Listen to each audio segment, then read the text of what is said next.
ದೇವರು ನಮ್ಮ ಮತದಲ್ಲಿ ನ್ಯಾಯ ತೀರ್ಪನ ಕುರಿತು ಮಾತಾಡ್ತಾರೆ. ಯಾವ್ದ್ರ ಬಗ್ಗೆ?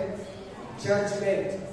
ಆಮೇಲೆ ಏನ್ ಜಡ್ಜ್ಮೆಂಟ್ ಅಂದ್ರೆ ಫೈನಲ್ ಜಡ್ಜ್ಮೆಂಟ್, ಕಡೇ ನ್ಯಾಯ ತೀರ್ಪು, ಬಿಡಿ ಸಿಂಹಾಸನ, ವೈಟ್ ಥ್ರೋನ್ ಇಂಗ್ಲಿಷ್, ಬಿಡಿ ಸಿಂಹಾಸನ.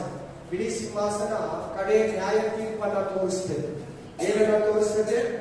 ಕಡೆ ನ್ಯಾಯ ತೀರ್ಪನ್ನ ತೋರಿಸ್ತದೆ. ವೈಟ್ ಥ್ರೋನ್, ಬಿಡಿ ಸಿಂಹಾಸನ, ಮಹಾಸಿಂಹಾಸನ, ಗ್ರೇಟ್ ವೈಟ್ ಥ್ರೋನ್ ಅಂತಿರ್ತದೆ English. Praise the Lord, hallelujah, ದೇವರ ನಾಮಕ್ಕೆ ಸ್ತೋತ್ರ. ಒಂದು ವಾಕ್ಯ ಓದಿ, ಇಬ್ರಿಯ 9:27.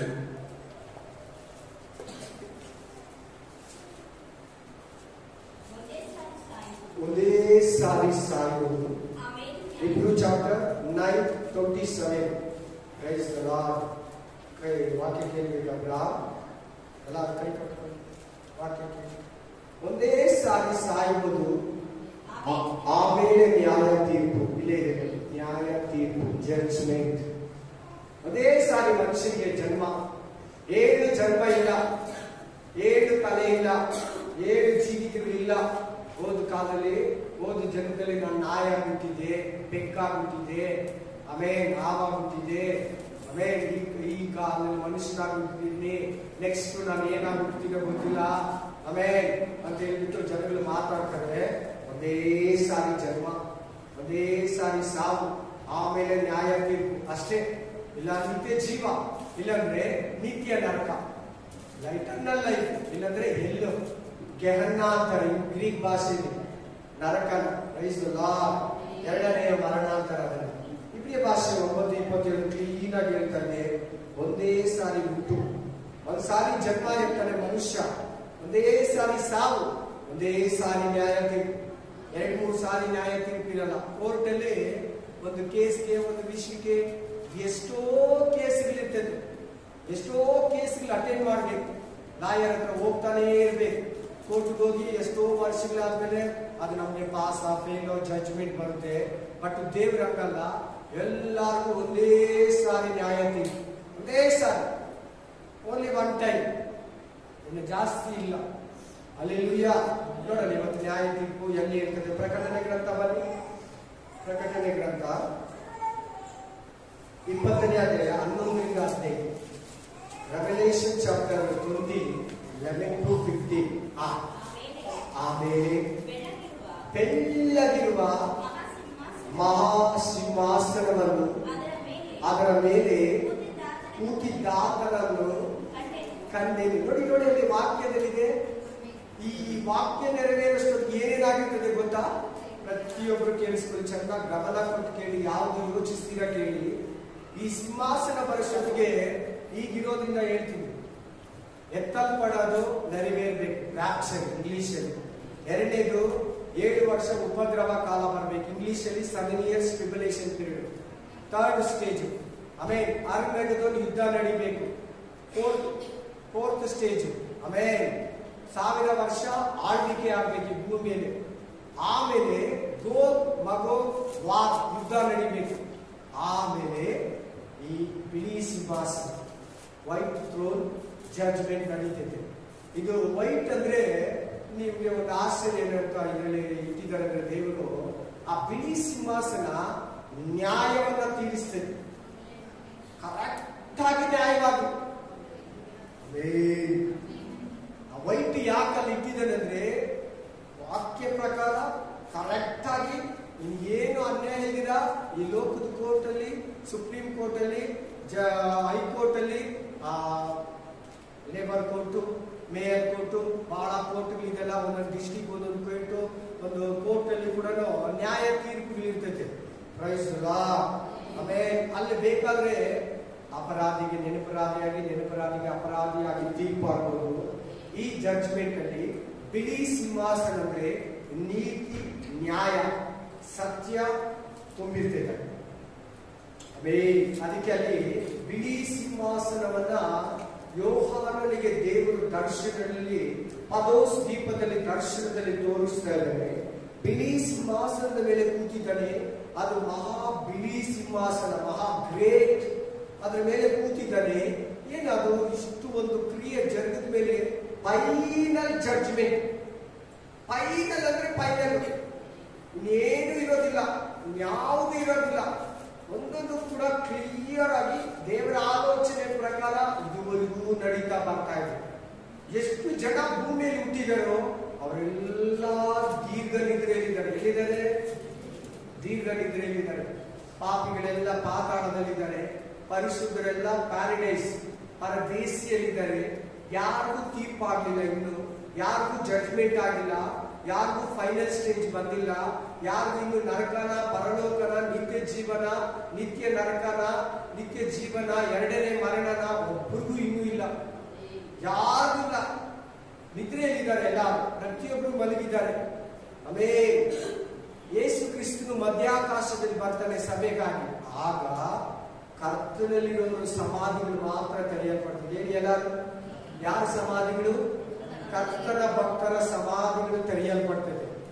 ಫೈನಲ್ ಗೋಗ್ ಮಗೋಗ್ ಯುದ್ಧ ಆದ್ಮೇಲೆ, ಅರ್ಮೆಗದೊನ್ ಯುದ್ಧ ಆದ್ಮೇಲೆ 1000 ವರ್ಷ ಆಳ್ವಿಕೆ, ಅದಾದ್ಮೇಲೆ ಗೋಗ್ ಮಗೋಗ್ ಯುದ್ಧ, ಅದಾದ್ಮೇಲೆ ಫೈನಲ್ ಜಡ್ಜ್ಮೆಂಟ್ ಅಲ್ಲಿ ಎಲ್ಲರೂ ಎದ್ದೊಳ್ತಾರೆ. ಎಲ್ಲ ಪ್ರತಿಯೊಬ್ರು, ಒಳ್ಳೆಯವರು ಕೆಟ್ಟವರು ಪ್ರತಿಯೊಬ್ರು ಎದ್ದು ಆ ಸಿಂಹಾಸನದ ಮುಂದೆ ನಿಂತ್ಕೊಳ್ತಾರೆ.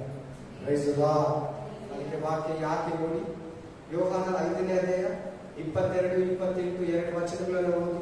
John chapter 5, 22 and 28. ಓಕೆ.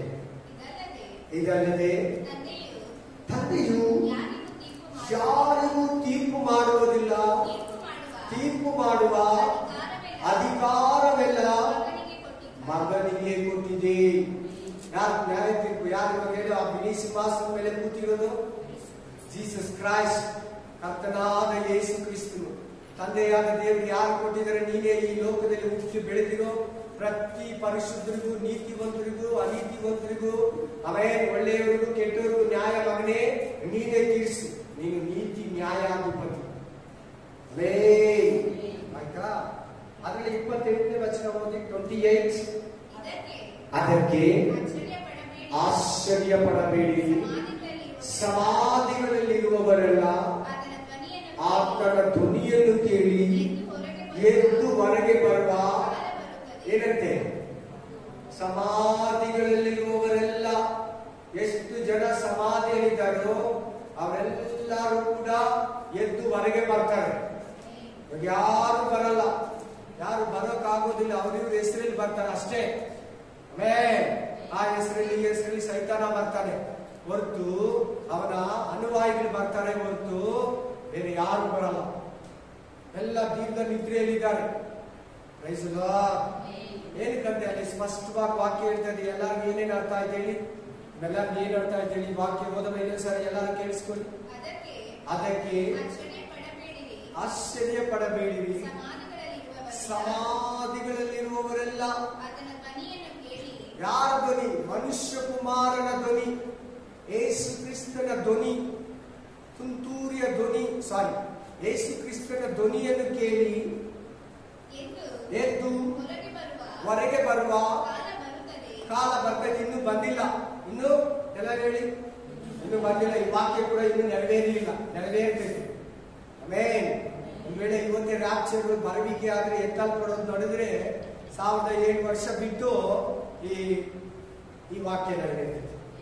ಇವತ್ತು ರಾತ್ರಿ ಏನಾದ್ರೂ ಯೇಸು ಕ್ರಿಸ್ತನು ಬಂದು ಸಭೆಗೆ ಎತ್ಕೊಂಡು ಹೋಗ್ಬಿಟ್ರೆ ನಾಳೆಯಿಂದ ಉಪದ್ರವ ಕಾಲ. ಸುಮ್ಮನೆ ಹೆಸರಿಗೆ ಹೇಳ್ತೀನಿ, ಆಮೇಲೆ ಡೇಟ್ ಕೊಟ್ಬಿಟ್ರೆ ಅನ್ಕೊಂಬೇಡಿ. ಯೂಟ್ಯೂಬ್ ಅಲ್ಲಿ ಕೇಳೋರು ಅಷ್ಟೇ ಪ್ಲೀಸ್, ಒಂದು ಅಪ್ರಾಕ್ಸಿಮೇಟ್ ಹೇಳ್ತಾ ಇದ್ದೀನಿ, ಸುಮ್ಮನೆ ನಿಮ್ಗೆ ಅರ್ಥ ಆಗೋದಕ್ಕೆ ಹೇಳ್ತಾ ಇದ್ದೀನಿ. ನಾಳೆಯಿಂದಲೇ ಉಪದ್ರವ ಕಾಲ ಸ್ಟಾರ್ಟ್ ಆಗುತ್ತೆ. ಅದೊಂದು 7 ವರ್ಷ ಇರ್ತದೆ. ಅದಾದ್ಮೇಲೆ 1000 ವರ್ಷ. ಆಮೇಲೆ ಈ ಭೂಮಿ ಮೇಲೆ ಯೇಸು ಕ್ರಿಸ್ತನ ಪರಿಶುದ್ಧರು ಆಳ್ವಿಕೆ ಮಾಡ್ತಾರೆ. ಅದಾದ್ಮೇಲೆ ಈಗ ಈ ವಾಕ್ಯ ನೆರವೇರ್ತದೆ. ಪ್ರತಿಯೊಬ್ಬರು ಯಾರ್ಯಾರಂತೆ ನೋಡಿ. ಒಳ್ಳೆಯದನ್ನು ಮಾಡಿದವರಿಗೆ ಜೀವಕ್ಕಾಗಿ. ಏನಂತೆ? ಏನ್ ಮಾಡಿದವರಿಗೆ? ಒಳ್ಳೆಯದನ್ನ. ಏನ್ ಒಳ್ಳೆಯದು ಗೊತ್ತಾ? ಏನ್ ಹೇಳಿ ನೋಡೋಣ. ಪ್ರಕಟಣೆ ಯೋಹಾನ ಗ್ರಂಥ 6ನೇ ಕ್ಲೀನ್ ಆಗಿ ಹೇಳ್ತೈತೆ. ಒಳ್ಳೆಯ ಕೆಲಸ ಅಂದ್ರೆ ಏನಂತ ಯೇಸು ಕ್ರಿಸ್ತನ ಕೇಳ್ತಾರೆ. ಒಳ್ಳೆಯ ಕೆಲಸ ಅಂದ್ರೆ ಏನು? ಆತನ ಕಳಿಸಿಕೊಟ್ಟ ಮನುಷ್ಯ ಕುಮಾರನನ್ನು ನಂಬುವುದೇ ಒಳ್ಳೆಯ ಕೆಲಸ. 6ನೇ ಅಧ್ಯಾಯದಲ್ಲಿ ಮನೆಗೆ ಹೋಗಿ ಓದ್ಕೊಳ್ಳಿ. ಜಾನ್ ಚಾಪ್ಟರ್ 6 ಅಲ್ಲಿ ಇದೆ. ಒಳ್ಳೆ ಕೆಲಸ ಅಂದ್ರೆ ಈ ಭೂಮಿಯಲ್ಲಿ ಎಷ್ಟೋ ಒಳ್ಳೆ ಕೆಲಸಗಳಿದೆ.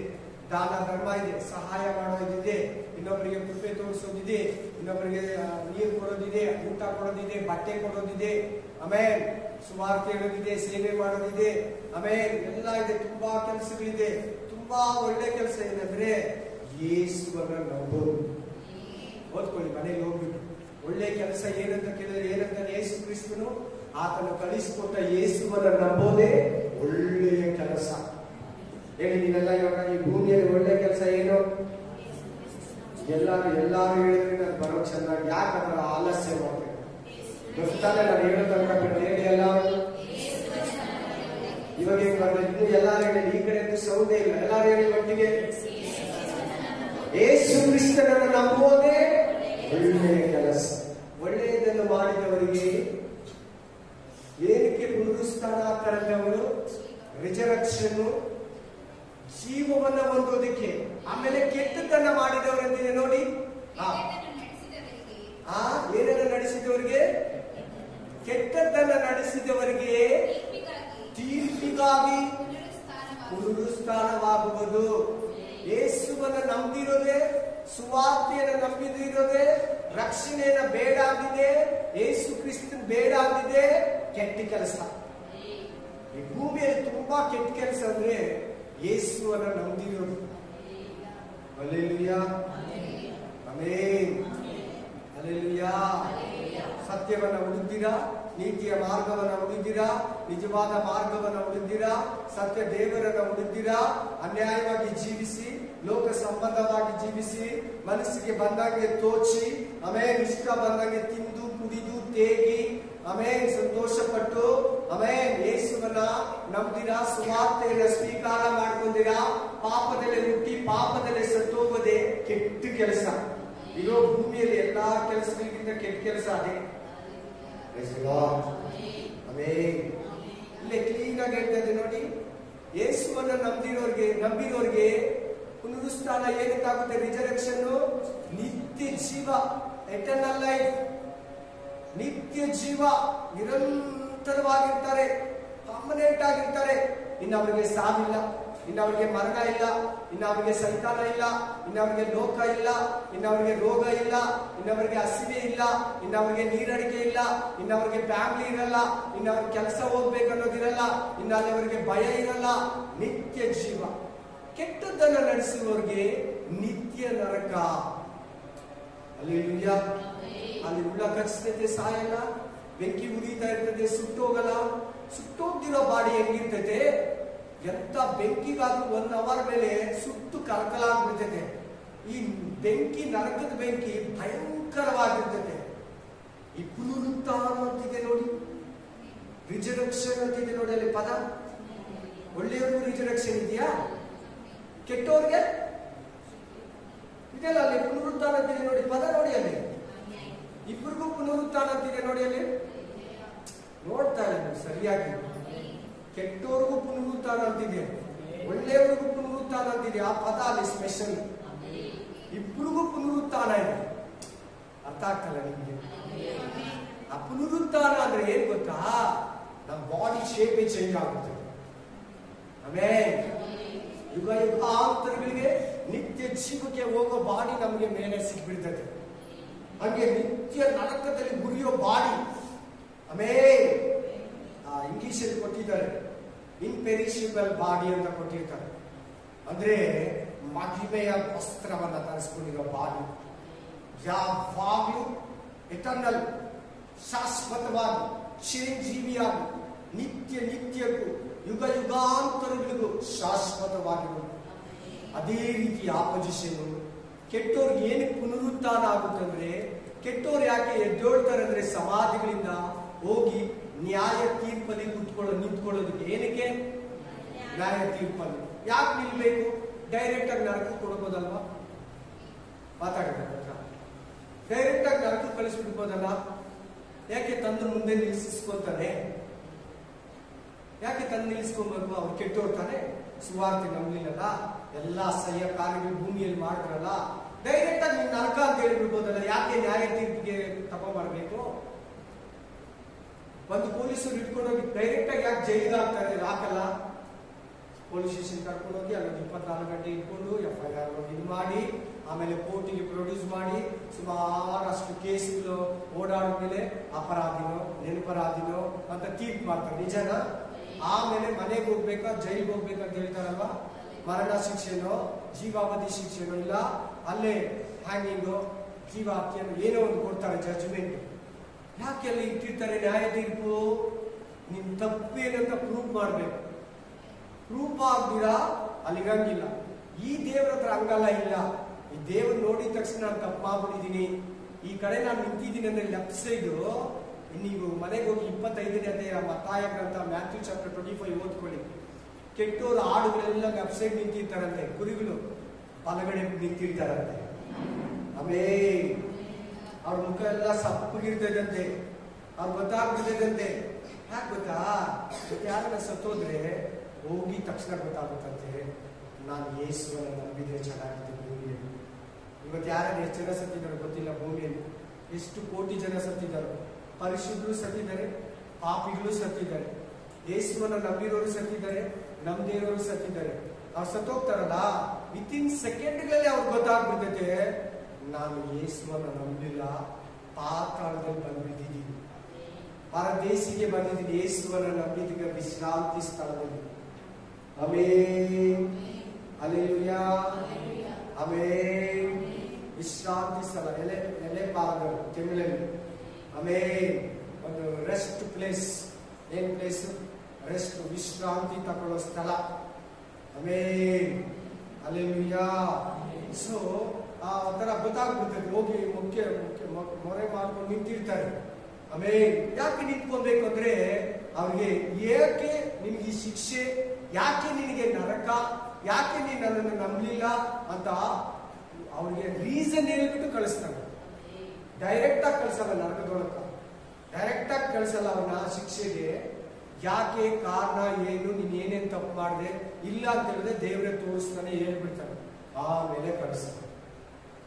ಅದೇ ಯಾಕೆ ನಿಮಗೆ ಬಿಳಿ ಸಿಂಹಾಸನ ಮುಂದೆ ಹೇಳಿ, ಆಮೇಲೆ ಮುಂದೆ ವಾಕ್ಯಗಳು ಕೊಡ್ತೀನಿ. ಹಲ್ಲೆಲೂಯಾ. ಒಂದು ಮಾತು ಹೇಳ್ತೀನಿ ಕೇಳಿ.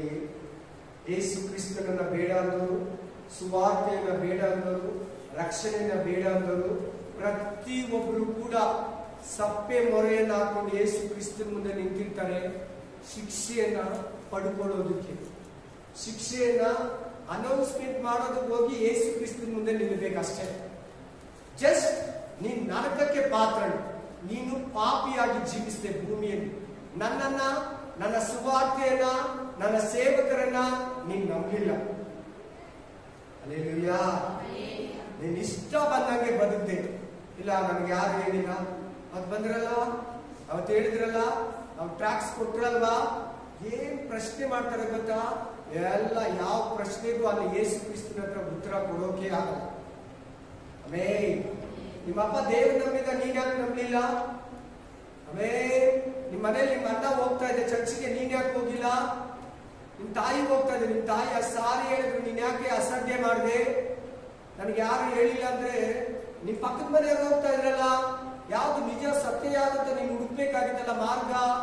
ಬಹಳ ಕಷ್ಟಗಳು, ರೋಗಗಳು, ವ್ಯಾಧಿಗಳು ಬಂದಾಗ ನಿನ್ನ ಅಕ್ಕಪಕ್ಕದವ್ರು ಹೋಗಿ ಚರ್ಚ್ಗೆ ಹೋಗಿ ಚೆನ್ನಾಗಿ ಬಂದು ಸಂತೋಷ ಪಟ್ಟು ತೃಪ್ತಿ ಪಡ್ತಾರಾಗ ನೀನು ಅವ್ರು ನೋಡಿ ಕಲಿಬೇಕಾಗಿತ್ತಲ್ಲ. ಈ ಸೂರ್ಯ ನೋಡಿದ್ರೆ ನನಗೆ ಗೊತ್ತಿಲ್ವಾ ನಾನು ಯಾರಂತ? ಈ ಚಂದ್ರನ್ ನೋಡಿದ್ರೆ ನಾನು ಯಾರಂತ ಗೊತ್ತಿಲ್ವಾ? ಸರ್ವ ಸೃಷ್ಟಿ ನೋಡಿದ್ರೆ ನಾನು ಯಾರಂತ ನಿನ್ಗೆ ಗೊತ್ತಿಲ್ವಾ? ಇದಿಲ್ದಿರ ನಾನು ಅವುಗಳೆಲ್ಲ ಹೇಗೆ ಉಂಟಾಯ್ತು? ನಾನು ಇಲ್ದಿರ ಅವುಗಳೆಲ್ಲ ಹೇಗೆ ಉಂಟು ಮಾಡಿದೆ? ಭೂಮಿ ನೋಡಿದ್ರೆ ನಾನು ಕಾಣಿಸಲ್ವಾ? ಪಕ್ಷಿ ಪ್ರಾಣಿ ನಿನ್ನ ಆಕಾರ ನೋಡಿದ್ರೆ ನಾನು ಕಾಣಿಸಿಲ್ವಾ?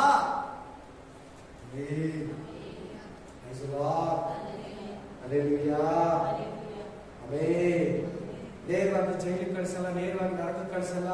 ಅವ್ರಿಗೆ ಅವ್ರ ತಪ್ಪುಗಳನ್ನು ಹೇಳಿ ಅವ್ರ ಜಡ್ಜ್ಮೆಂಟ್ ಅನ್ನ ತಿಳಿಸಿ ಮುಂದಕ್ಕೆ ಪಾಸ್ ಮಾಡಿಸ್ತಾರೆ. ಆಮೇಲೆ ಅದಕ್ಕೆ ನೀವು ಯೇಸುವನ್ನು ಚೆನ್ನಾಗಿ ನಂಬಿ ಈ ಲೋಕದಲ್ಲಿ ಟೈಮ್ ವ್ಯರ್ಥ ಮಾಡಬೇಡಿ. ಯೇಸುವನ್ನು ಒಪ್ಕೊಂಬಿಡಿ. ನ್ಯಾಯ ತೀರ್ಪಿನ ದಿನ, ಫೈನಲ್ ಡೇ, ಜಡ್ಜ್ಮೆಂಟ್ ಡೇ. ಈ ಲೋಕಕ್ಕೆ ಒಂದು ತೀರ್ಪಿದೆ. ಈ ಲೋಕ ಒಂದು ಜೈಲಿದ್ದಂಗೆ, ಈ ಲೋಕ ಒಂದು ಪಾಪ ಮಾಡೋ ಸ್ಥಳ ಇದ್ದಂಗೆ, ಈ ಲೋಕ ಪರಿಶುದ್ಧತೆಯನ್ನು ಹೊಂದ್ಕೊಳ್ಳೋ ಸ್ಥಳ, ಯೇಸುವನ್ನ ಕಂಡುಕೊಳ್ಳೋ ಸ್ಥಳ, ಯೇಸುವನ್ನ ಬೇಡ ಅನ್ನೋ ಸ್ಥಳ. ನೀನ್ ಯಾವ್ದನ್ನ ಸ್ವೀಕಾರ ಮಾಡ್ಕೊಂಡಿ ಅದ್ರ ಮೇಲೆ ನಿಂತಿರ್ತೀಯ. ಆದ್ರಿಂದ ಈ ಲೋಕದಲ್ಲಿ, ಈ ಭೂಮಿಯಲ್ಲಿ ನೀನು ಎಷ್ಟು ಬೇಕಾದ್ರೆ ಅಷ್ಟು ಬೇಗ ಯೇಸು ಚಿತ್ತಾನುಸಾರವಾಗಿ ದೇವರ ವಾಕ್ಯಾನುಸಾರವಾಗಿ ನೀನು ಜೀವಿಸೋದಕ್ಕೆ ಪ್ರಯತ್ನ ಪಡಬೇಕು.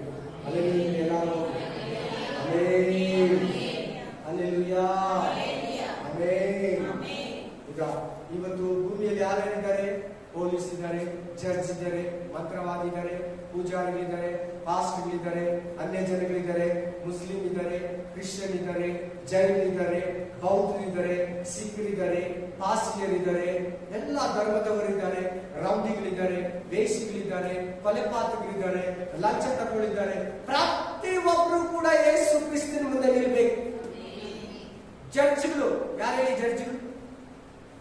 ಜಡ್ಜ್ಗಳು ಯಾರು? ಈ ಲೋಕದ ಜನಗಳಿಗೆ ನ್ಯಾಯ ತೀರಿಸೋರು.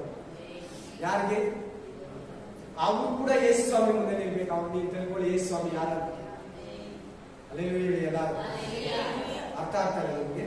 ಅರ್ಥ ಆಗ್ತದೆ ಸಿಸ್ಟರ್? ಅರ್ಥ ಆಗ್ತದೆ ತಾನೆ?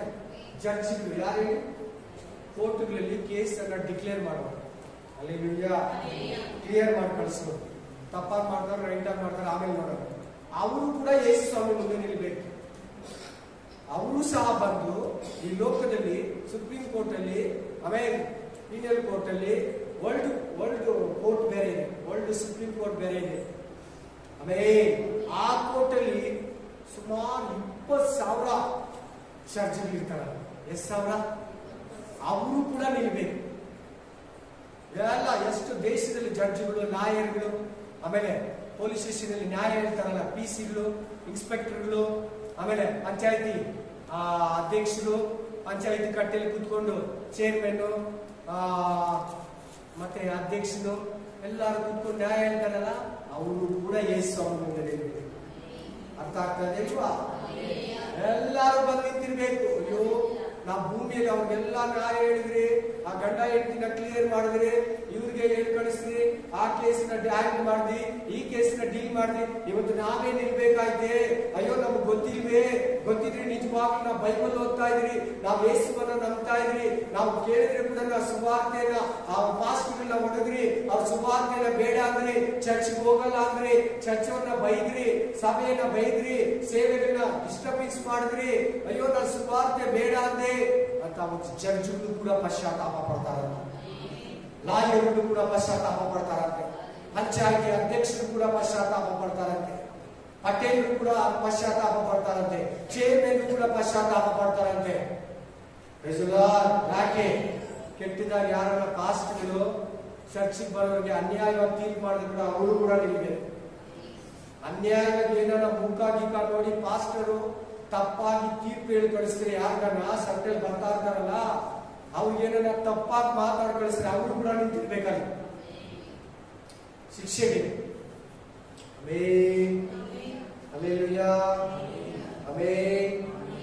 ಸರಿ, ಯಾಕೆ ಡೈರೆಕ್ಟ್ ಆಗಿ ನರಕ ಕಳಿಸ್ಬೋದಲ್ಲ ಅನ್ನೋದಕ್ಕೆ ಇನ್ನೊಂದು ನಿಮ್ಗೆ ಉದಾಹರಣೆ ಕೊಡ್ತೀನಿ. ಎಲ್ಲ ಕೇಸ್ ನಡೀತೈತಿ, ಎಲ್ಲ ವಾದ ವಿವಾದ, ಆ ಕಡೆ ಈ ಕಡೆ ಎಲ್ಲ ಹೇಳ್ಬಿಡ್ತಾರೆ. ನ್ಯಾಯ ತೀರ್ಪು ಇಮಿಡಿಯೇಟ್ಲಿ ಏನ್ ಮಾಡ್ತಾರೆ ಹೇಳಿ?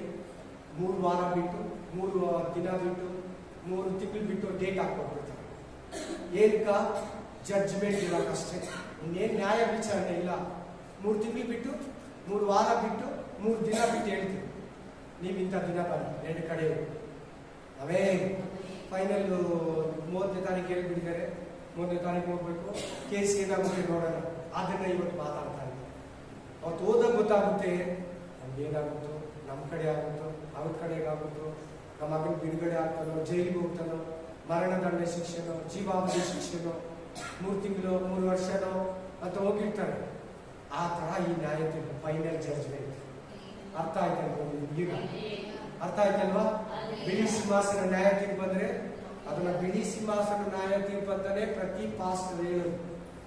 ಪ್ರತಿ ಪಾಸ್ಟರು ಹಾಗೆ ಹೇಳೋದು, ಬಿಳಿ ಸಿಂಹಾಸನ ನ್ಯಾಯ ತೀರ್ಪು, ಫೈನಲ್ ಜಡ್ಜ್ಮೆಂಟ್.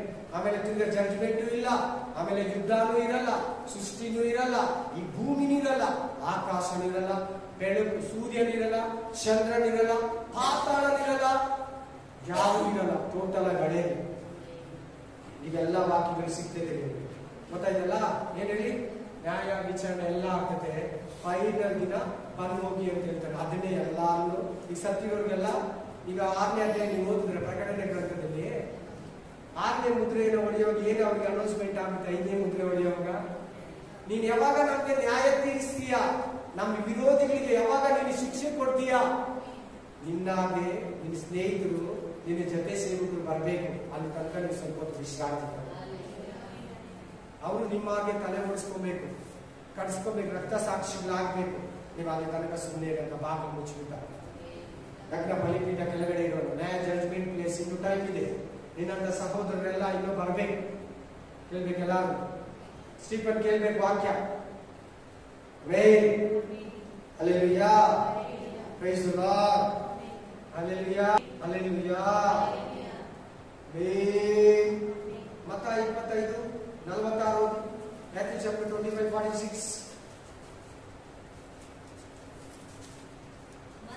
ಮತ್ತು ಇವರು ನಿತ್ಯ ಶಿಕ್ಷೆಗೂ ನೀತಿವಂತರು ನಿತ್ಯ ಜೀವಕ್ಕೂ ಹೋಗುವರು. ಯಾಕೆ? ಅಲ್ಲಿ ಕಾಣಿಸ್ತಿದೆ ನೋಡಿ ಜಡ್ಜ್ಮೆಂಟ್, ಅಲ್ಲಿದೆ ನೋಡಿ. ಯಾವ ವಾಕ್ಯದಲ್ಲಿ ಹೇಳಿ? Praise the Lord. ಅದೇ ಎಡಗಡೆ ಬಲಗಡೆ ಅಂತ ಹೇಳ್ತಾರೆ. ಎಡಗಡೆ ಬಲಗಡೆ, ಆಡುಗಳನ್ನ ಎಡಗಡೆ, ಕುರಿಗಳನ್ನ ಬಲಗಡೆ. 31-32 ಓದು. 31 ಓದು, 31 ಓದಿ.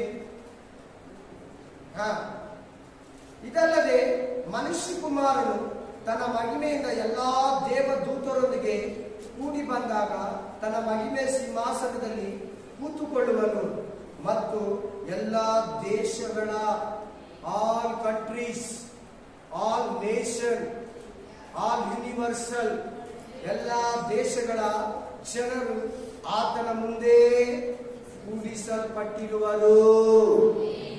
ಕುರುಬನು ಅಂದ್ರೆ ಯಾರು? ಯೇಸು ಕ್ರಿಸ್ತನು. ಆಡುಗಳನ್ನು ಕುರಿಗಳನ್ನು ಬೇರೆ ಬೇರೆ ಮಾಡುವ ಪ್ರಕಾರ ಆತನು ಅವರನ್ನು ಬೇರೆ ಬೇರೆ ಮಾಡಿ ಕುರಿಗಳನ್ನು ತನ್ನ ಬಲಗಡೆಯಲ್ಲಿ ಆಡುಗಳನ್ನು ಎಡಗಡೆಯಲ್ಲಿ ನಿಲ್ಲಿಸುವನು. ಆಡುಗಳು ಎಡಗಡೆಯಲ್ಲಿ ಲೆಫ್ಟ್ ಸೈಡ್, ಕುರಿಗಳು ಬಲಗಡೆಯಲ್ಲಿ. ಕುರುಬನು ಕುರಿಗಳು ಇಲ್ಲಿ ನೋಡಿ matching. Amen, hallelujah, amen, amen, praise the Lord, amen, amen, praise the Lord, hallelujah. 46ನೇ ವಚನ ಏನು ಹೇಳ್ತದೆ? ಮತ್ತು ಇವು ನಿತ್ಯ ಶಿಕ್ಷೆಗೂ ನೀತಿವಂತರು ನಿತ್ಯ ಜೀವಕ್ಕೂ ಹೋಗುವರು. Praise the Lord. ಇದು ಫೈನಲ್ ಜಡ್ಜ್ಮೆಂಟ್ ಅಷ್ಟೇ. ಅದಾದ್ಮೇಲೆ ಜಡ್ಜ್ಮೆಂಟ್ ಇರಲ್ಲ, ಅದಾದ್ಮೇಲೆ ಸೃಷ್ಟಿ ಇರಲ್ಲ, ಅದಾದ್ಮೇಲೆ ಲೋಕ, ಮನುಷ್ಯರು, ಹುಟ್ಟು, ಸಾವು, ಬದುಕು ಏನಿರಲ್ಲ.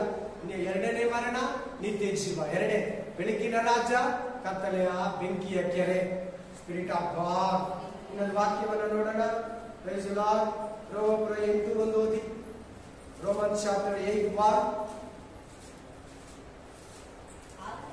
ಆದುದರಿಂದ ಕ್ರಿಸ್ತ ಯೇಸುವಿನಲ್ಲಿ ಇರುವವರಿಗೆ ಅಪರಾಧ ನಿರ್ಣಯವು ಈಗ ಇಲ್ಲವೇ. ನೋ ಜಡ್ಜ್ಮೆಂಟ್, ಪಾಪಿ ಪನಿಷ್ಮೆಂಟ್. ನೀನ್ ತಪ್ಪು ಮಾಡಿರೋ ನನ್ನ ಮಾತೇ ಇಲ್ಲ. ಯಾಕೆ? ಕ್ರಿಸ್ತನನ್ನು ನಂಬುವವರಿಗೆ ನಿತ್ಯ ಜೀವನ, ಪರಿಶುದ್ಧರು, ನೆನಪರಾದಿಗಳು, ಒಳ್ಳೆಯವರು. ಅವಾಗಲೇ ಬಂದಿದ್ದ ವಾಕ್ಯ ಏನು? ಒಳ್ಳೆಯದನ್ನ ಮಾಡಿದವರಿಗೆ ಒಳ್ಳೆಯದಕ್ಕಾಗಿ ಪುನರುತ್ಥಾನ, ಕೆಟ್ಟದ್ದನ್ನ ಮಾಡಿದವರಿಗೆ ಕೆಟ್ಟದಕ್ಕಾಗಿ ಪುನರುತ್ಥಾನ. ಅರ್ಥ ಆಗ್ತೈತಲ್ವಾ? ಒಳ್ಳೆಯವರಿಗೆ ಏನಿಲ್ಲ, ಒಳ್ಳೆಯವರಿಗೆ ಏನಿಲ್ಲ, ನ್ಯಾಯ ತೀರ್ಪೇ ಇಲ್ಲ. ಅಪರಾಧನೆ ಅನ್ನೋ ಮಾತೇ, ಜಡ್ಜ್ಮೆಂಟು ಅನ್ನೋ ಮಾತೇ ಇಲ್ಲ. Praise the Lord. 2 Timothy 4:1, 2 Timothy 4:1, 2 Timothy ಮತ್ತು ಜೀವಿಸುವವರೆಗೂ ಸತ್ತವರೆಗೂ, ಜೀವಿಸುವವರೆಗೂ ಪ್ಲಸ್ ಸತ್ತವರೆಗೂ. ನಾವ್ಯಾರು ಹೇಳಿ ಇವಾಗ? ಇದು ಹೇಳಿ, ಎಲ್ಲಾರು ಹೇಳ್ಬೇಕು, ಎಲ್ಲಾರು ಹೇಳ್ಬೇಕು, ಎಲ್ಲಾರು ಒಟ್ಟಿಗೆ ಒಂದ್ಸಾರಿ ಹೇಳಿ. ನಾವ್ಯಾರು? ಜೀವಿಸುವವರೆಗೂ, ಸತ್ತವರು ಯಾರು? ಕೆಟ್ಟವರು. ಯಾರವರು? ಸುವಾರ್ತೆ ಬೇಡ ಅಂದವರು, ಏಸು ಬೇಡ ಅಂದವರು, ನಿತ್ಯ ಜೀವ ಬೇಡ ಅಂದವರು, ಒಳ್ಳೆಯದನ್ನ ಬೇಡ ಅನ್ನೋರು, ಕೆಟ್ಟದ್ದನ್ನ ಪ್ರೀತಿಸುವವರು, ಕೆಟ್ಟೋರ್ಗು ಒಳ್ಳೆಯವರಿಗೂ ಅವಾಗ ವಾಕ್ಯ ಬಂತು. ಅದೇ ರೀತಿ ಈಗ ಹೇಳ್ತಾ ಇದ್ದಾರೆ, ಸತ್ತವರಿಗೂ ಜೀವಿಸುವವರಿಗೂ ಆ ನ್ಯಾಯ ತೀರಿಸುವುದಕ್ಕೆ ಆ ಬರುವ ಕ್ರಿಸ್ತ ಯೇಸುವಿನ ಮುಂದೆ ಆ ಆತನ ಪ್ರತ್ಯಕ್ಷತೆಯ ಮೇಲೆಯೂ ಆಮೆನ್. ಆತನ ರಾಜ್ಯದ ಮೇಲೆಯೂ ಸತ್ತೋರಿಗೆ ಬದುಕಿರೋರಿಗೆ ಯೇಸು ಕ್ರಿಸ್ತನು ಎಂತವನಾಗಿದ್ದಾನೆ? ನ್ಯಾಯ ತೀರಿಸೋದು. ಬಂದಲ್ಲ ವಾಕ್ಯ. ಯಾರು ನ್ಯಾಯ ತೀರಿಸೋದು ಈ ಲೋಕಕ್ಕೆ? ನಮ್ಮ ದೇವರ ಜಡ್ಜ ನಾವಾ? ಯಾರಿಗೂ ನ್ಯಾಯ ತೀರಿಸ್ಬೇಡಿ. ಈಗಲೇ ಹೇಳ್ತೀನಿ, ನೀನ್ ಇಂಥವಳು, ನೀನ್ ಅಂತವನು, ನೀನ್ ಕೆಟ್ಟವನು, ನೀನ್ ಒಳ್ಳೆಯವನು ಹೇಳ್ಬೇಡ. ದೇವ್ರನ್ನ ಯಾರು ಹೆಂಗ್ ಬೇಕಾದ್ರೂ, ಯಾವ ಪಾಸ್ಟರ್ ಬೇಕಾದ್ರೂ ಬೀಳಿಸ್ತಾನೆ, ಎಬ್ಬರಿಸ್ತಾನೆ, ಪಾಪಿನ ಪರಿಶುದ್ಧ ಮಾಡ್ತಾನೆ. ದೇವರಿಗೆ ಶಕ್ತಿ ಇದೆ ಗೊತ್ತಾ? ನಾವು ಡಿಸಿಷನ್ ಮಾಡಬಾರ್ದು, ನಾವ್ ಯಾರಿಗೂ ನ್ಯಾಯ ತೀರ್ಪು ಮಾಡಬಾರ್ದು. ತೀರ್ಪು ಮಾಡಿದ್ರೆ ನಾವೇ ತೀರ್ಪು ಹೊಂದುತ್ತೀವಿ. ಕೇಳಿದ್ರಲ್ಲ ವಾಕ್ಯ ಮತ್ತಾಯ ಗ್ರಂಥದಲ್ಲಿ, ತೀರ್ಪು ಮಾಡುವವರೇ ನಿಮ್ಗೆ ತೀರ್ಪು ಆಗಿ ಹೋಯ್ತು. ನಿಮ್ಗೆ ಏನಾಗೋಯ್ತು? ಏನಂತ ತೀರ್ಪು ಆಗೋಯ್ತು? ನೀವು ಅಪರಾಧಿಗಳು. ಇನ್ನೊಬ್ಬರನ್ನ ನೀನು ಅಪರಾಧಿ ಅಂತ ಹೇಳಿದ್ರಲ್ಲ, ಕೆಟ್ಟವನು ಅಂತ ಹೇಳಿದ್ರಲ್ಲ, ಅವ್ನು ನಾಳೆ ಒಳ್ಳೇದಾಗಿರ್ತಾನೆ. ಏನ್ ಮಾಡ್ತೀಯ ನೀನು? ಆ ಪಾಸ್ಟ್ ನಾಳೆ ಎದ್ದಿರೋನು ಮೇಲೆ ಎದ್ದೋಳ್ತಾನೆ, ಬಿದ್ದಿರೋನು, ನಿನ್ ನ್ಯಾಯ ತೀರ್ಪು ಮಾಡ್ಬಿಟ್ಟು ಏನ್ ಮಾಡ್ತೀಯ? ಅದಕ್ಕೆ ಕಡೆಯವರೆಗೂ ತಾಳ್ಕೊಂಡಿರು.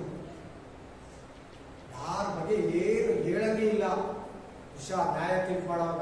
ಇವಳಿಂಗೆ, ಅವನಿಗೆ, ಅವನಿಗೆ, ಇವನಿಗೆ, ಆ ಪಾಸ್ಟ್ನಾಗೆ, ಈ ಪಾಸ್ಟ್ ಈ ತರ, ಈ ಬ್ರದರ್ ಹಂಗೆ, ಆ ಸಿಸ್ಟರ್ ಹಂಗೆ ಹೇಳ್ಬೇಡ, ಹೇಳ್ಬೇಡ.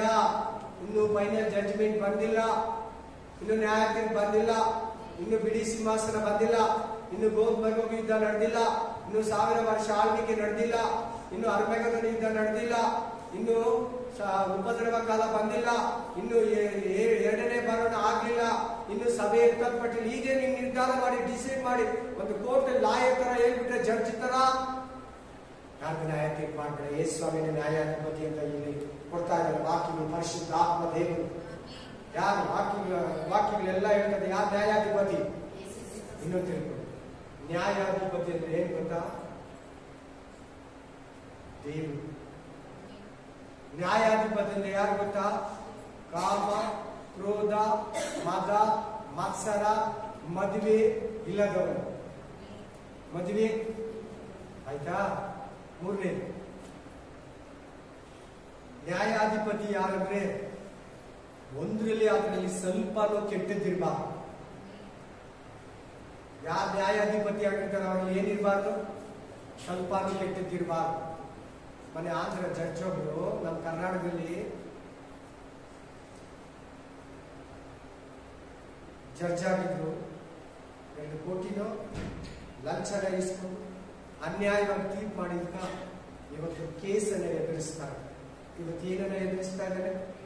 ಕೇಸನ್ನ ಎದುರಿಸ್ತಾ ಇದ್ದಾರೆ. ಅವನ ಹೆಸರು ಆನಂದ್ ರಾವ್ ಏನೋ ಹೆಸರಿದೆ. 2 ಕೋಟಿ ರೂಪಾಯಿನ ಈಸ್ಕೊಂಡು ನ್ಯಾಯ ತೀರ್ಪು ಮಾಡಿದ್ಕ ಒಬ್ಬ ಜಡ್ಜ್ ಆಗಿ, ಒಬ್ಬ ನ್ಯಾಯಾಧಿಪತಿಯಾಗಿ. ಆದರೆ ಯೇಸು ಕ್ರಿಸ್ತನ ಹಂಗಲ್ಲ. ಈತನಲ್ಲಿ ಸ್ವಲ್ಪನೂ ಮೋಸ ಇರಲ್ಲ. ಯಾರು ತಪ್ಪು ಮಾಡಿದ್ರೆ ಅವ್ರು ಕರೆಕ್ಟ್ ಆಗಿ ತೀರ್ಪು ಮಾಡ್ತಾರೆ. ಯಾವ್ದು ಕರೆಕ್ಟ್ ಆಗಿದ್ರೆ ಅವ್ರಿಗೆ ಅನ್ಯಾಯವಾಗಿ ತೀರ್ಪು ಮಾಡಲ್ಲ. ನ್ಯಾಯವಾಗಿರೋನಿಗೆ ನ್ಯಾಯವಾಗಿ ತೀರ್ಪು ಮಾಡ್ತಾನೆ, ಅನ್ಯಾಯವಾಗಿರೋನಿಗೆ ಅನ್ಯಾಯವಾಗೇ ಮಾಡ್ತಾನೆ. ಯಾರನ್ನೂ ಅಯ್ಯೋ ಅನ್ನಲ್ಲ. ಮೇನ್ ಯಾರಿಗೂ, ಯಾಕಂದ್ರೆ ಅಯ್ಯೋ ಅಂತಾನೆ ಈಗ ಅಂತಾನೆ. ಈಗ ಅಯ್ಯೋ ಅಂತಾರ ನಿನ್ನ ಸುಮ್ಮನೆ ಬಿಟ್ಟಿರೋದ. ಈಗ ಯಾಕೆ ನಮ್ಮನ್ನೆಲ್ಲ ಯಾಕೆ ಏನಾದ್ರೂ ಶಿಕ್ಷೆ ಕೊಡ್ತೀರಾ, ನಮ್ಮ ಜಡ್ಜ್ಮೆಂಟ್ ಮಾಡ್ತೀರಾ? ಬಿಟ್ಟಿದ್ದಾರೆ. ನ್ಯಾಯ ತೀರ್ಪಲ್ಲಿ ನೋಡ್ಕೊತೀವಿ, ಫೈನಲ್ ಡೇಯಲ್ಲಿ ನೋಡ್ಕೊತೀವಿ, ಕಡೆ ಅಂತ್ಯ ದಿನದಲ್ಲಿ ನೋಡ್ಕೊತೀನಿ.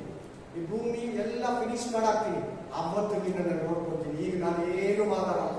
ನಾನು ಯಾರು ಏನು ಊಟ ಕೊಡ್ತೀನಿ, ನೀರು ಕೊಡ್ತೀನಿ, ಬೆಳಕು ಕೊಡ್ತೀನಿ, ಸೂರ್ಯನ ಕೊಡ್ತೀನಿ, ಮಳೆಯನ್ನ ಸುರಿಸ್ತೀನಿ, ಆಹಾರವನ್ನ ಕೊಡ್ತೀನಿ, ಎಲ್ಲ ಕೊಡ್ತೀನಿ. ಈ ಭೂಮಿಯಲ್ಲಿ ಜಾಗ ಕೊಡ್ತೀನಿ. ಸಾಕಾಗಲ್ಲಂತ 70-80 ವರ್ಷ ಆಯುಷ್ಯನ್ನ ಕೊಡ್ತೀನಿ.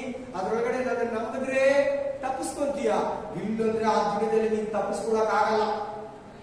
ಆ ದಿನದಲ್ಲಿ ನೀನು ತಪ್ಪಿಸ್ಕೊಳ್ಳೋದಕ್ಕೆ ಚಾನ್ಸೇ ಇಲ್ಲ. ನಿಜವಾಗ್ಲೂ ಹೇಳ್ಬೇಕಂದ್ರೆ, ಒಂದು ಸಭೆಯಲ್ಲಿ ವರ್ಷಕ್ಕೆ 100 ಸಾರಿ ಆದ್ರೂ ಈ ನ್ಯಾಯ ತೀರ್ಪು ಬಗ್ಗೆ ಮೆಸೇಜ್ ಕೊಡ್ಬೇಕು. ಪ್ರತಿ ಚರ್ಚೆಗೆ ಎಷ್ಟು ಸಾರಿ?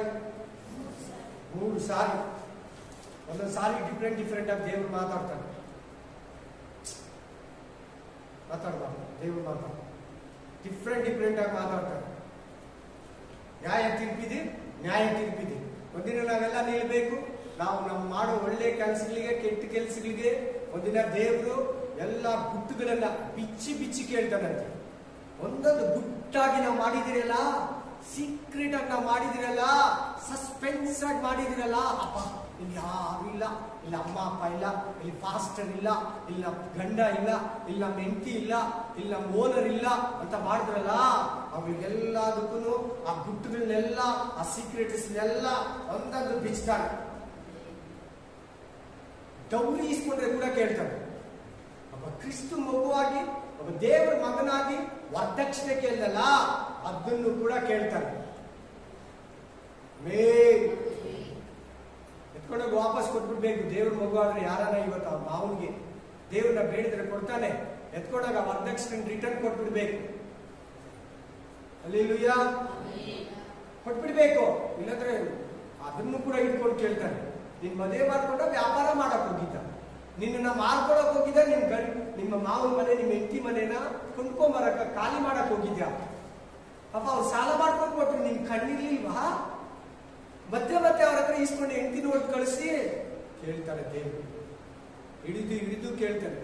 ಒಬ್ಬೊಬ್ಬರು ಗುಟ್ಟುಗಳನ್ನ ಕೇಳ್ತಾರಂತೆ. ಕೇಳಿ ಆ ವಾಕ್ಯನ ತಗೊಳ್ಳಿ.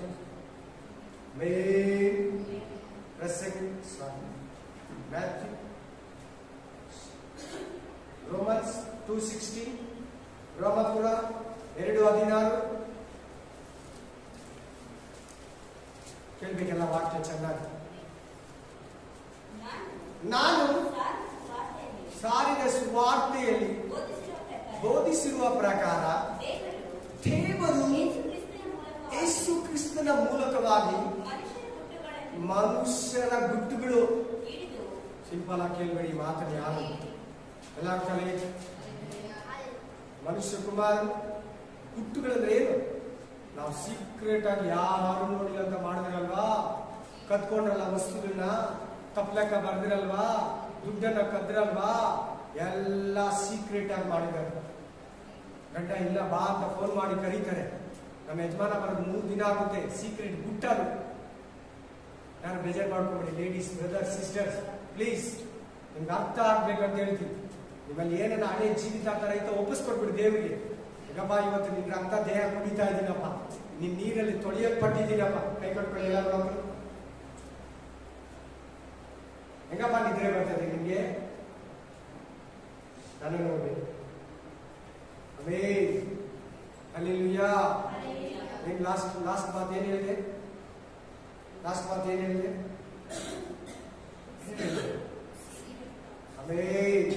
ಸಿಗರೇಟ್ ಹೊಡೆದಿದ್ದಿರ್ಲಿ, ಡ್ರಿಂಕ್ಸ್ ಹೊಡೆದಿದ್ದಿರ್ಲಿ, ಸೈಲೆಂಟ್ ಆಗಿ ಬಂದಿದ್ದಿರ್ಲಿ, ಎಲ್ಲ ಗೊತ್ತಾಗ್ಬಿಡ್ತೈತೆ. ಇಲ್ಲೇ ಗೊತ್ತಾಗ್ಬಿಡ್ತೈತೆ, ಅಲ್ಲಿ ಗೊತ್ತಾಗಲ್ವಾ? ನಾವು ಸೀಕ್ರೆಟ್ ಆಗಿರ್ಲಿ, ಏನೇನ್ ಲಾಯರ್ ಹತ್ರ, ಜಡ್ಜ್ ಹತ್ರ, ತಂದೆ ತಾಯಿ ಹತ್ರ, ಗಂಡನ ಹತ್ರ, ಹೆಂಡತಿ ಹತ್ರ, ಮಕ್ಕಳ ಹತ್ರ ನಾವು ಮುಚ್ಚು ಮೊರೆಯಾಗಿ ಮಾಡಿದ್ರು ಅದೆಲ್ಲ ಗುಟ್ಟು ಅಂತ ಬರ್ತೇವೆ. ನೋಡಿ ಅಲ್ಲಿ ವಾಕ್ಯ. ಗುಟ್ಟು ಅಂದ್ರೆ ಏನು? Secret, suspense. ನೀನ್ ಎಲ್ಲಿ ಮಾಡಿರ್ತೀಯೋ ಗೊತ್ತಿಲ್ಲ. ಆಫೀಸಲ್ಲಿ ಮಾಡ್ದೋ, ಫ್ಯಾಕ್ಟ್ರಿಯಲ್ಲಿ ಮಾಡ್ದೋ, ತೋಟದಲ್ಲಿ ಮಾಡ್ದೋ, ಮನೆಯಲ್ಲಿ ಮಾಡ್ದೋ, ಅಂಡರ್ಗ್ರೌಂಡ್ ಅಲ್ಲಿ ಮಾಡ್ದೋ, ಟ್ರೈನ್ ಅಲ್ಲಿ ಮಾಡ್ದೋ, ಫ್ಲೈಟ್ ಅಲ್ಲಿ ಮಾಡ್ದೋ, ಆಟೋದಲ್ಲಿ ಮಾಡ್ದೋ, ಪಿಕ್ ಪ್ಯಾಕೆಟ್ ಹೊಡೆದೋ, ಯಾರಿಗನ್ನ ದುಡ್ಡು ಮೋಸ ಮಾಡ್ದೆ, ಯಾರ ಜಮೀನನ್ನ 1 5 ಅಡಿ ಹಾಕೊಂಡು ಪೌರ್ಜರಿ ಮಾಡಿ ನಾನು ಇಲ್ಲಿ ಹುಟ್ಟು ಬೆಳೆದವನು ಬಂದ್ರೆ ಎಗ್ರಿಸೋಣ, ಹೋಗೋ ಏನು ನಿನ್ನಿಷ್ಟ, ಆ ಕೇಸ್ ಹಾಕೋಗು, ಎಲ್ಲ ಗುಟ್ಟುಗಳನ್ನು ಹಿಡಿದು ಕೇಳ್ತಾರಂತೆ. ಗುಟ್ಟು ಅಂತಿದೆ ನೋಡಲ್ಲಿ. ಇಂಗ್ಲಿಷಲ್ಲಿ ಚೆನ್ನಾಗಿದೆ ವರ್ಡ್ಸ್, ಚೆನ್ನಾಗಿ ಅರ್ಥ ಆಗ್ತದೆ. ಒಂದೊಂದು ವರ್ಷದ ಒಂದೊಂದು ತರ. ತೆಲುಗಲ್ಲಿ ಇನ್ನೂ ಬ್ಯೂಟಿಫುಲ್ ಆಗಿದೆ. ರಾಶಿಗಳನ್ನೆಲ್ಲ ತೆಗಿತಂದಪ್ಪ ಹಿಂಗಂತಾರಂತೆ. ಪ್ರತಿಯೊಬ್ಬರು ಮಿರ್ರ್ ಅಂತ ಇದ್ದಂತ ಕಣ್ಣುಗಳು, ಮುಖ ಹಂಗೆ ಸಪ್ಪಗಾಗಿ ತಲೆ ಬಾಗ್ಬಿಡ್ತಾರೆ.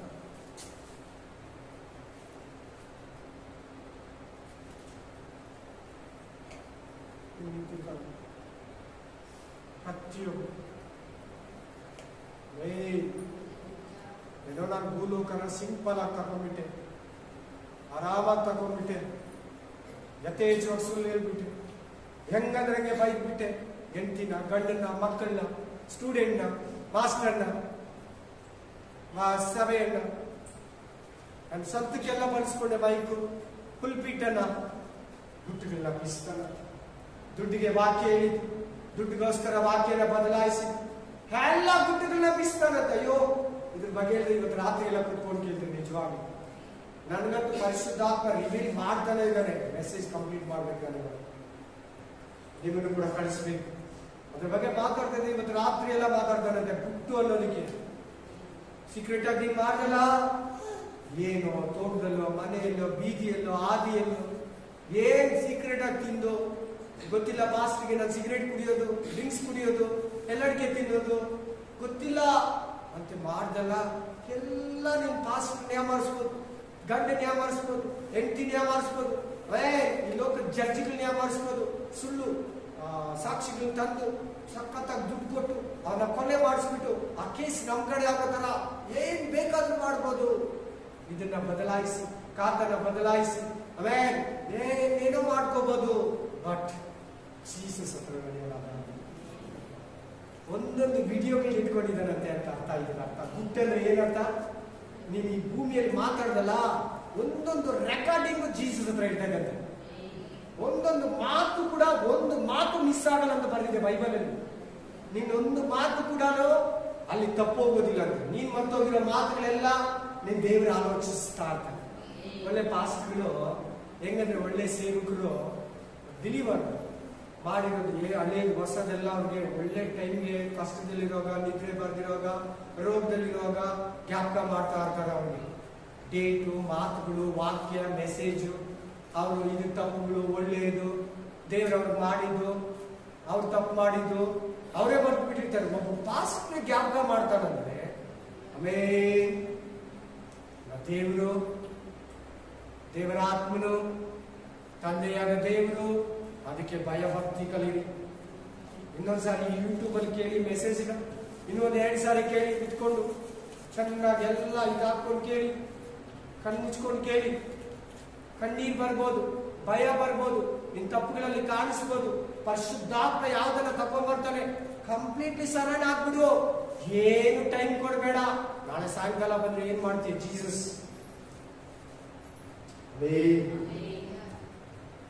Hallelujah. Matthew 12:36, Matthew chapter 12:36. ಏನಿವತ್ತು ಟೈಟಲ್ ಮೆಸೇಜು? ಕಡೆ ಬಿಳಿ ಸಿಂಹಾಸನದ ನ್ಯಾಯ ತೀರ್ಪು. Last white throne judgment, final judgment. ಸಾರಿ, ಹಲ್ಲೆಲೂಯಾ. ಇದಲ್ಲದೆ ನಾನು ನಿಮಗೆ ಹೇಳುವುದೇನೆಂದರೆ, ಮನುಷ್ಯರು ಏನಂತೆ ಏನಂತೆ ಬ್ರದರ್, ಏನಂತೆ ಸಿಸ್ಟರ್, ಟೈಮ್ ಪಾಸ್ ಮಾತಾಡ್ದೆ, ಸುಮ್ಮನೆ ಮಾತಾಡ್ದೆ, ಇಲ್ದಿರ ಮಾತಾಡ್ದೆ, ಆಮೇಲೆ ಹಂಗ ಹೋಗ್ ಬರೋಣ, ಸುಮ್ಮನೆ ಮಾತಾಡೋದಕ್ಕೆಲ್ಲ ಉತ್ತರ ಕೊಡ್ಬೇಕಂತೆ. ಟೈಮ್ ಪಾಸ್ ಸುಮ್ಮನೆ ನಗ್ಬೇಕಂತ ಹೇಳಿದ್ರೆ, ತಮಾಷೆಗೆ ಹೇಳಿದ್ರೆ ಉತ್ತರ ಕೊಡ್ಬೇಕು, ಜೋಕ್ಸ್ ಕೇಳಿದೆ ಏನೋ ನಗ್ಬೇಕಂತ ಹೇಳಿದ್ರೆ ಇಲ್ಲ. ಯಾಕೆ ಹೇಳ್ಬೇಕಾಗಿ? ಯಾಕೆ ಮಾತಾಡ್ದೆ? ಇನ್ನೊಬ್ರು ಅವಮಾನ ಮಾಡಕ, ನೀನ್ ಮಜಾ ಪಡೋದಕ್ಕ? ಯಾಕೆ ಹೇಳಿದೆ? ಸುಮ್ಮನೆ ಮಾತಾಡ್ತೀಯಾ? ಸುಮ್ಮನೆ ಬೆಂಕಿ ಇಟ್ಕೊಂತೀಯಾ ಅಂತ ಕೇಳ್ತಾನೆ ದೇವ್ರು ನಮ್ಮನ್ನ. ಇಲ್ಲಲ್ಲ, ಮತ್ತೆ ಸುಮ್ಮನೆ ಏನಕ್ಕೆ ಮಾತಾಡ್ದೆ? ಹಲ್ಲೆಲೂಯಾ. ಅಲ್ಲಿ ಸುಮ್ಮನೆ ಕೆಲಸ ಮಾಡ್ದೆ ನೀನು ಓನರ್ ಹತ್ರ, ಇಲ್ಲ ಪೇಮೆಂಟ್ ಮಾಡು, ಮತ್ತೆ ಸುಮ್ಮನೆ ಏನಕ್ಕೆ ಮಾತಾಡ್ದೆ ಅಂತ ಕೇಳ್ತಾನೆ. ಅರ್ಥ ಆಗ್ತದೆ ಎಲ್ಲರಿಗೂ? ಸುಮ್ಮನೆ ಮಾತಾಡೋ ಒಂದೊಂದು ಮಾತು ಉತ್ತರ ಕೊಡ್ಬೇಕಂತ. ಸುಮ್ಮನೆ ನಾವು ಏನೇನ್ ಮಾಡ್ತೀವೋ, ಸುಮ್ಮನೆ ಹಂಗೆ ಹೋಗಿ ಬರ್ತೀರೋ, ಒಂದು ರೌಂಡ್ ಹಾಕೊಂಬರೋಣ ಮೇನ್ ರೋಡ್ನ, ಒಂದು ರೌಂಡ್ ಹಾಕೊಂಬರೋಣ ಬಜಾರ್ನ ಅಂತ ಓದ್ಲಂತೆ. ಯಾಕೊಬ್ಬನ ಮಗಳು ದೀನಾ ಓದಳು ವಾಪಸ್ ಬಂದಿಲ್ಲ ಮನೆಗೆ. ಓದಳು ರಿಟರ್ನ್ ಬಂದಿಲ್ಲ. ಆ ಊರು ರಾಜನ ಮಗ ಎತ್ತಿಟ್ಕೊಂಡ್ಬಿಟ್ಟು ರೇಪ್ ಮಾಡ್ಬಿಟ್ಟ. ಕಡೆಗೆ ಮದುವೆ ಮಾಡ್ಕೊಂಡು ಕೂತ್ಕೊಂಡು ನನ್ನ ಹತ್ರ, ಅವನ ಹತ್ರ ಇಟ್ಕೊಂಡು. ಸುಮ್ಮನೆ ಅನ್ನೋದೆಲ್ಲ ಡೇಂಜರ್. ಸುಮ್ಮನೆ ಅನ್ನೋದೆಲ್ಲ ಡೇಂಜರೇ. ಒಂದು ಹೆಣ್ಣು ಮೀನಿತ್ತಂತೆ, ಕೆಳಗಡೆ ಇತ್ತಂತೆ ಒಂದು ಮರಿ ಮೀನಿತ್ತಂತೆ. ಆಮೇಲೆ ಆ ಮೀನುಗಳು, ಅಮ್ಮ ಯಾರೋ ಮೇಲೆಯಿಂದ ಬಲೆ ಆಗ್ತದೆ, ಆ ಕಡೆ ಹೋಗ್ಬೇಡ ಮಗನೆ, ಆ ಕಡೆ ಹೋಗ್ಬೇಡ, ಡೇಂಜರು, ಅವ್ರು ಇಟ್ಕೊಂಡು ಹೋಗ್ಬಿಡ್ತಾರೆ. ಬೇಡ ಮಗನ, ಏನೋ ಆಗ್ತದೆ ನೋಡ್ಕೊಂಬರ್ದು, ಬೇಡ, ಅವ್ರು ಕೆಟ್ಟೋರು, ನಮ್ಮನ್ನ ಇಟ್ಕೊಂಡು ಹೋಗೋಕೆ ಬಂದಿದ್ದಾರೆ. ಇಲ್ಲಮ್ಮ, ಏನೋ ಚೆನ್ನಾಗಿದೆ ನೋಡೋಣ. ಇಲ್ಲ, ಎಷ್ಟು ಹೇಳಿದ್ರು ಕೇಳಲೇ ಇಲ್ಲ. ಅಲ್ಲ, ನಾವು ಫಿಶ್ಗಳು, ಅವ್ರು ಸೆಲ್ಫಿಸ್ಟ್ಗಳು ಅಂತ ಹೇಳಿದ್ರಂತೆ. ನಾವು ಫಿಶ್, ಅವರು ಸೆಲ್ಫಿಶ್ಗಳು. ಸೆಲ್ಫಿಶ್ ಅಂದ್ರೆ ಸ್ವಾರ್ಥಿಗಳು. ಆಮೇಲೆ ಅಂತ ಹೇಳಿದ್ರೆ ಕೂಡ ನೋಡ್ಕೊಂಬರೋಣ ಅಂತ ಹೋದ್ಲಂತೆ. ಈ ಮರಿ ಮೀನು ಏನಾಯ್ತು, ಹುಳಾಗ ಆಸೆ ಪಟ್ಟು ಬಂತು. ಹುಳಾಗ ಆಸೆ ಪಟ್ಟು ಏನ್ ಬಂತು, ಎರೆ ಹುಳ ಹಾಕ್ತಾರೆ ಗೊತ್ತಾ ನೀರಲ್ಲಿ, ಆ ಹುಳನ ತಿನ್ನೋಣ ಅಂತ ಬಂತು. ಏನಾಯ್ತು, ಎತ್ತಿಡ್ದ. ಸುಮ್ಮನೆ ನೋಡ್ಕೊಂಬರೋಣ ಅಂತ ಬಂದಿದ್ದಾನೆ. ಅದು ಏನ್ ಗತಿ ಆಯ್ತು, ಫ್ರೈ ಮಾಡ್ಕೊಂತಾರೆ ಅಂತ ಹೇಳಿತ್ತಂತೆ ಅವ್ರ ತಾಯಿ. ನಮ್ಮನ್ನ ಏನ್ ಮಾಡ್ಕೊಂತಾರೆ ಅಂತ ಹೇಳಿತ್ತಂತೆ, ಫ್ರೈ. ಇಲ್ಲಿ ಸುಮ್ನೆ ಪ್ರತಿಯೊಬ್ರು ಮಾತಾಡೋ ಮಾತು ಒಂದಿನ ನರಕದಲ್ಲಿ ಫ್ರೈ ಆಗ್ಬೇಕು. ಒಂದಿನ ನರಕದಲ್ಲಿ ಫ್ರೈ. ಈ ಲೋಕದ ಮೀನುಗಳು ಕೂಡ ಫ್ರೈ ಆಗ್ಬಿಡ್ತದೆ, ಅಲ್ಲಿ ಫ್ರೈ ಆಗಲ್ಲ. ಅಂತ ದೇಹ ಕೊಡೋದು, ಈ ದೇಹಗಳಿಗೆಲ್ಲ ನರಕ ಕೊಡೋದು, ಈ ದೇಹಕ್ಕೆಲ್ಲ ಪರಲೋಕ ಕೊಡೋದು. ಬೇರೆ ಒಂದು ದೇಹ ಇದ್ರ ಮೇಲೆ ಬರ್ತದೆ, ಅದು ಪರಲೋಕಕ್ಕೆ ಹೋಗ್ತದೆ. ಪಾಪಿಗೆ ಇನ್ನೊಂದು ದೇಹ ಕೊಡ್ತಾನೆ, ನರಕ. ಎಷ್ಟು ಸುಟ್ರೂ ಸುಡಲ್ಲ,